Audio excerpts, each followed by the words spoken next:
What's going on, guys? Welcome back. It's been a while. I apologize for that. Yeah, there's no way for me to make videos during the months that I'm working. I work in a very remote location, so I just got back home after 3 months of being out there, and this is where I got. So you guys know the drill. We're gonna open it up, take a close look, break it in, run it, and see how it does. But then again, thank you all for the likes, for the comments, for the new subscribers, and the overall support. I really appreciate it. So let's get into this one. Okay, so let's take it out of the box. I did open the box already. Of course, I couldn't wait. But anyway, let's take it out of the box and let's get all this bulkiness out of the way. It's a fairly big box. You know, it's an 8 scale car, so yeah, there's that. Electronics, we're gonna talk about that in a minute. There's some spares here. Seems like these are just pistons for the shocks. This is a fun story. Here are the servos and the receiver and the switch. I'll talk to you guys about that in a minute. And here is the car. We have an owner's manual with some decals. The manual seems to be all in color, which is good. I like that. And I don't know how many stickers. I don't know if this is the only page. I don't know if you guys can see that. But yeah, we'll probably look into that. And then we have this.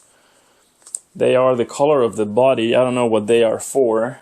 They seem like, I don't know, kind of like aerodynamic things for the body. I don't really know, but we'll figure it out. Anyway, so here's the car. Can you guys see that well? Should I move it this way? There we go. So let's start with the body. I like a pretty low profile. It does look really nice. I always like the graphics on the Serpents. The wing unpainted, but it's nice nevertheless. The body seems to fit fine or perfectly actually over the car. The wheel wells and the tires are like center and stuff. As you can see, the body still has the protective film. I will be taking that off when I put the stickers on it or whatever. But yeah, I like it. I don't know what you guys think. It's a good looking body. There we go. I'm trying to look at my phone to make sure I'm showing you guys the car. Very nice. Yeah, you can see the suspension drops quite a bit in the rear. There's a big diffuser in the back. That looks nice. So yeah, pretty nice body actually. This is like the decals on the transmitter. They're falling off. I'm not surprised. Anyway. So yeah, pretty nice body. I like it. The windows are cut, and so is the rear windshield or whatever is actually cut out. So the engine is kind of exposed. Looks cool, but I guess if you flip this, there's a good chance you're gonna mess up the top of the cylinder head, the cooling head. So there's that. There's good access to the fuel tank. I like that. Yeah, really nice. So let's take that off and see the rest of the car. Okay. So let's talk about the car. Here you guys can see it fine. Now you're gonna have to disregard this switch. This is a digital switch that I put on, and these servos do not come with the car. But yeah, so otherwise the car is the same. This is not stock either. It came with my servos. But yeah, otherwise this is the way the car looks. What happened here is after 3 months of being away, I kind of forgot how things work. And I plugged in my LiPo battery and I fried the electronics like instantly. I've seen other people do it with better luck, but I don't know if it was because my LiPo was a bit too strong. You know, it was like 8.4 volts or something like that. But yeah, so I fried the electronics. These are the servos that come with the car. I'm not that upset. They're cheap. I mean, I'm upset that I had to buy new ones, but I guess that was gonna happen anyway. You get a regular switch, mechanical switch. I don't like those at all. Here is the receiver.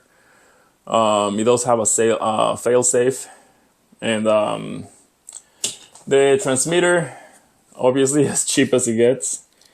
The decals are coming off, and I just got it out of the box. So anyway, I mean, they get the job done, but you know they're not the best. So for servos, what I did is I went with Injora. These are on Amazon. They are spelled Injora, Injora.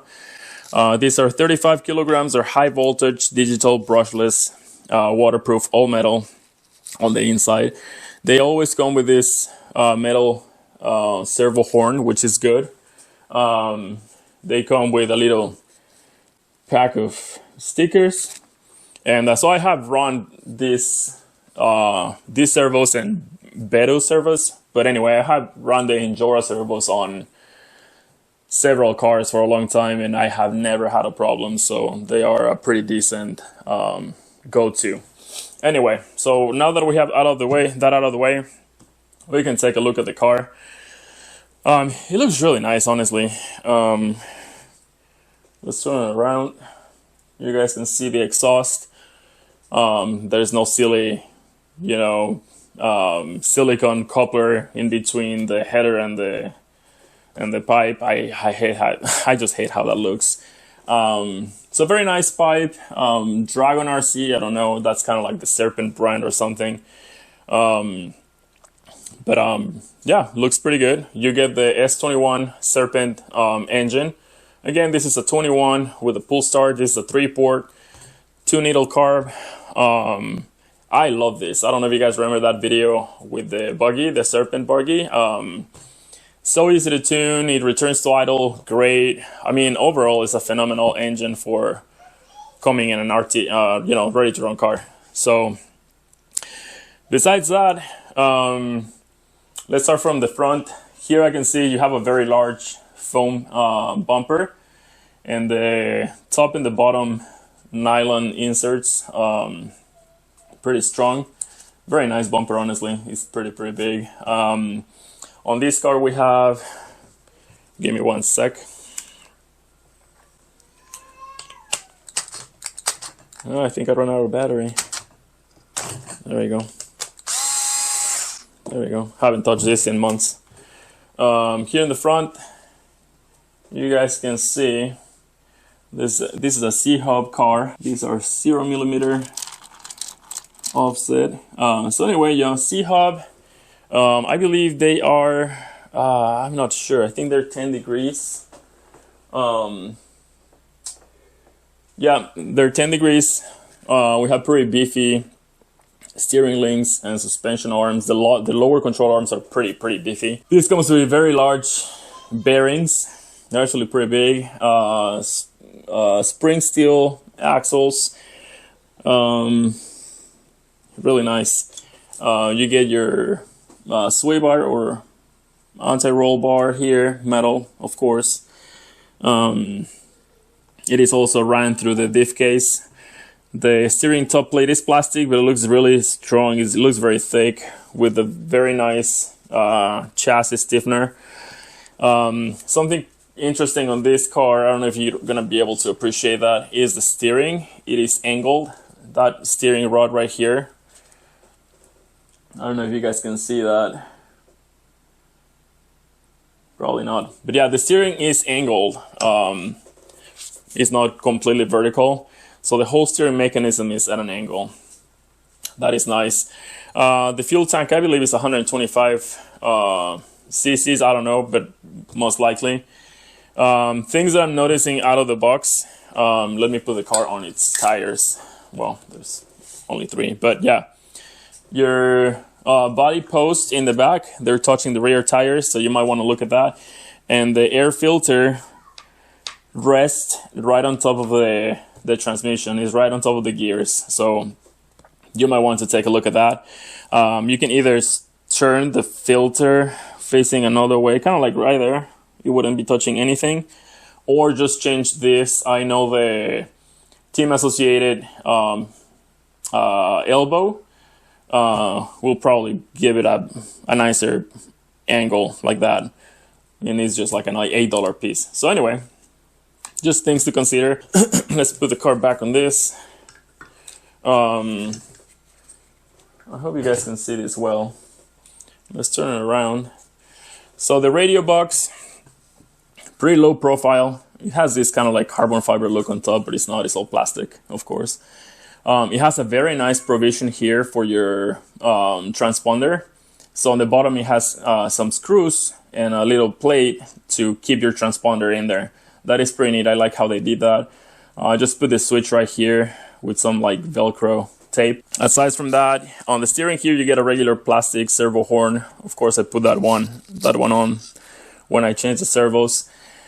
A very nice feature on this, if you can see the braking mechanism, super easy, super nice, very, very nice to adjust, and like I just like the operation of it. And the way they did that is a transmission top plate that will be right here. Now it's on the side, so the transmission is very compact, and the plate is metal and it's on the side, so that is really nice. Very beefy brake rotors here, and they're also just like in the buggy, I remember they're like fiberglass or something like that, but I like how it brakes. The buggy like stops on a dime. This transmission comes right out of the Viper 990, I believe.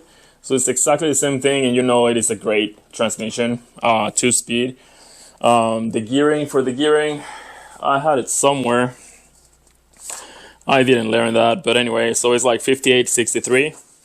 Let's go with that. So yeah, really nice. The axles, yeah, very, very thick, very nice. Serpent stamped. They're like, you know, spring steel. And like I said, you have dual brakes. The engine mounts have multiple positions. I do not know why. The flywheel seems pretty short, so if you're looking to use a starter box on this, you're definitely gonna need a different flywheel. I mean, most likely. The shock towers, they look to be 4 millimeters like thick, I believe. So this anodized aluminum, pretty nice. Shocks, beautiful, beautifully threaded shocks. They're 16 millimeters, all metal. Well, except for the ends right here.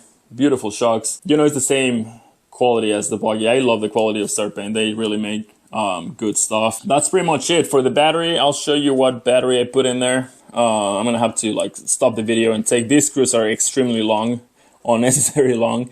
The receiver fits fine in there. Honestly, it's plenty of space, and like I said, the battery fits perfect in there. I didn't have to fight it like I usually have to with some cars, so that is pretty nice. Chassis is a 3 millimeter plate, aluminum. You know, it's angled in the front. That's kind of like, you know, for landings and stuff. And I just realized there's a loose bolt right here. I'm gonna have to take a look at that. Seems to be for the chassis stiffener. Maybe not. Maybe I did that. But anyway, angle on the sides for you know, stiffness. And control arms have the adjustment screws for the droop. You know, the suspension travel, how much you want it to move down. So they are in the bottom of the control arms, like in 8-scale buggies. It is pretty nice. I like what they did with this thing. I really like the transmission design. It looks great. Honestly, everything you would expect from you know, a brand like Serpent. That's pretty much it. Take this apart, show you what kind of battery you need, and then I guess that's pretty much it. We'll have to break it in and see what it does. The tires, sorry I did not talk about the tires. So they are from Dragon RC and they are Aero Max tires. I don't know, but they feel pretty nice. Honestly, for being ready to run, they do feel like quality. Almost like GRP tires. The wheels are nice. They feel pretty grippy. I don't know how long these are gonna last, but yeah, nevertheless, I mean, you can get GRP racing tires for like 30 bucks or something, 35 bucks, so it's not that big of a deal. Yeah, I'm excited to break it in. I'm gonna take apart the battery lid and then we'll go from there. Okay, so I took the lid off and then I'm gonna turn the car around and show you. That is the battery that I put in there. It's a ProTech PTK5501. It fits like a glove, but then again, this killed my servos. So yeah, you might want to be careful. I don't know what other batteries you can put in there. Honestly, that's usually all I run, those lipos from ProTech. Other than that, I think everything looks great. Yeah, I'm kind of bummed that I killed the electronics without battery, but I'm excited about the car. I want to see how this engine paired to that 2-speed transmission does. So then again, you know, 8 scale, 21 engine, 2-speed transmission, 58, 63 gearing. It should be so. Yeah, those servos are great. If you guys are looking for cheap servos, look for Injora on Amazon. 35 kilograms, waterproof, all metal, high voltage, you name it. And yeah, I have yet to break one. So anyway, let's break it in. I'm going to put this back together. We'll break it in, and then we'll talk about the car after I'm done with it and I drive it and whatnot. I went ahead and opened that bag with the manual. These are all the decals that you get, just for reference. The manual is pretty nice. It's all in color. You know, everything you need to know is going to be in here. Very nice exploded views and whatnot. Just wanted to show you guys. I appreciate that. I like the manual being all in color and with all the exploded views and a part list and all that. This is for the transmitter and receiver. It shows you how to bind it and all that stuff. What I find really nice, it is the engine's owner manual. So it is all color as well. I think this comes in handy for people that are new to this. I think this is a very nice addition. Everything you need to know about this engine is in here. So props to Serpent for doing that. And yeah, so I just wanted to add that to the video. I'd really never get into these bags myself. So yeah, it is nice. Let's get to the fun part. Let's break this thing in.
Okay, so the bottom line with this thing, another unpleasant experience. It was just 2 cars back to back that it was issues after issues, and I'm talking about the monster truck and now this. I got this car first, so this video was going to be done before the truck, and it didn't happen because issues came up and I had to wait for parts and whatnot. But anyway, here it is, the Serpent SRX8 GT is a touring car, Nitro 8 scale, as you guys know.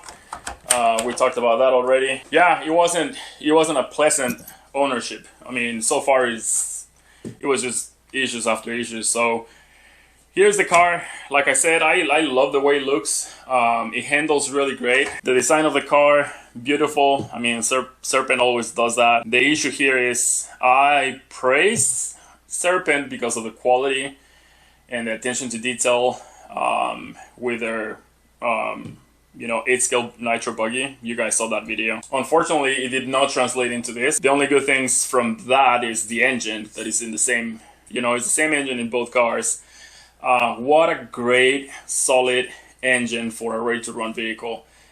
Tunes easy, holds a tune, it screams, returns to idle great, you name it. It's phenomenal for what it is. I mean, I would totally grab this engine and put it on a buggy that is gonna go racing. From the get-go, what happened? So I read the manual. It says that it takes LiPo batteries. I went and plugged in my LiPo, and I felt the servos were like hot as hell. The receiver burnt, the servos burnt. So right off the bat, I needed new electronics because I cooked them. I didn't want to like reach out to Serpent. I just don't have the time to go through warranty and yada yada. So I went online and got myself some servos, threw in one of my receivers, and that was that. I just used, like, as you can see, an aluminum servo horn in the front, just because I had a ton of these laying around. Other than that, that's it. So I did electronics, ProTech LiPo battery, and this servo horn. Broke it in. It was all going great, and then I went to drive it, and the first thing that happened is the engine came loose and it stripped the gears on the transmission. So I ordered gears. The thing with Serpent is you don't get like shipping confirmation or anything, no tracking numbers, so I didn't know what was happening. And one day the gears showed up. Great. I fixed that, and I'm driving it, and it's not shifting. And it doesn't matter what I do. I already took the transmission apart, so I took the clutch apart, set the gap. Never had this problem. It just doesn't shift. And if I loosen the screws too much, they start actually like coming out of their holes, and they're touching the clutch bell. So it kind of sucks. I can't make it shift for the life of me. The upgrade transmission for this is the XLI transmission, and it's like 130 bucks. I don't know that I want to throw more money into this. What else? Then I finally got it running. Yes, it wasn't shifting, as you can see on the video. It never shifted, and still hasn't shifted. Then the transmission outdrives, they both lost their bolts. The set screws that go in there, they both went flying. Great. Thankfully, I was able to kind of like measure them. They are like M5x4, I believe. Serpent sells them for like $5 for like 5 of them or something. Didn't want to wait on that, so I got a bunch from Amazon. I got 50 of them for like $4. Anyway, Loctite, all that shit. Every single screw or bolt that goes metal to metal, you better Loctite that, because it's just gonna, you know, rattle itself into pieces. Then more bolts from the bottom of the car start like backing out. The car is fast. Like I said, I love the engine. It handles really good. I like it. I like the diffuser in the back. The bumper is so beefy. Definitely saved me a few times. I did run this quite a bit. But yeah, I mean, the thing is, you know, it's 500 bucks, and then you are having to upgrade electronics like right off the bat, and then things fall apart, and yeah, it gets kind of annoying, and I'm kind of disappointed that like both cars that I got to review for you guys both have like a ton of issues. So anyway, all in all, great car. I think the Hobao in that respect turned out to be a better platform in my opinion, even though it's kind of like a build kit. You guys remember that video? You have to buy your tires, your engine, your electronics and such, but it turned out to be a better chassis in my opinion. I don't know what the hell with Serpent. They dropped the ball like quality wise. I don't know. Then they say that the upgrades from the other GT fit this car. I got some carbon fiber pieces. They do not fit whatsoever. I don't know how I went wrong with that. I went through all their upgrades. I was sure that I was gonna get the right part, and then Like I got this top plate in carbon fiber, didn't work out. So anyway, I got some other, this whole piece on carbon fiber, that's still coming at some point. So I'll make another video. I want to put a better engine on this. I mean, not because this is a bad engine whatsoever, but I want something like 5 or 9 ports. I don't know, something that revs higher, more on road. This is just a 3-port. So anyway, we'll see what happens. But yeah, not a happy experience. It is what it is. So again, I appreciate you guys watching all the videos, leaving comments, liking, subscribing. I appreciate it. Like I said, that is the reason why I make the videos. I'm going to be going to work soon, so I won't make videos for the next couple of months. But when I get back, I already have some cars in mind to review. And then I'll start, like, you know, tossing little videos in there about engines and other things, upgrades, I don't know. But anyway, thank you so much for watching. I hope you like the information. And if you have any comments or whatever, just leave them down there. And I'll talk to you guys soon. Thank you.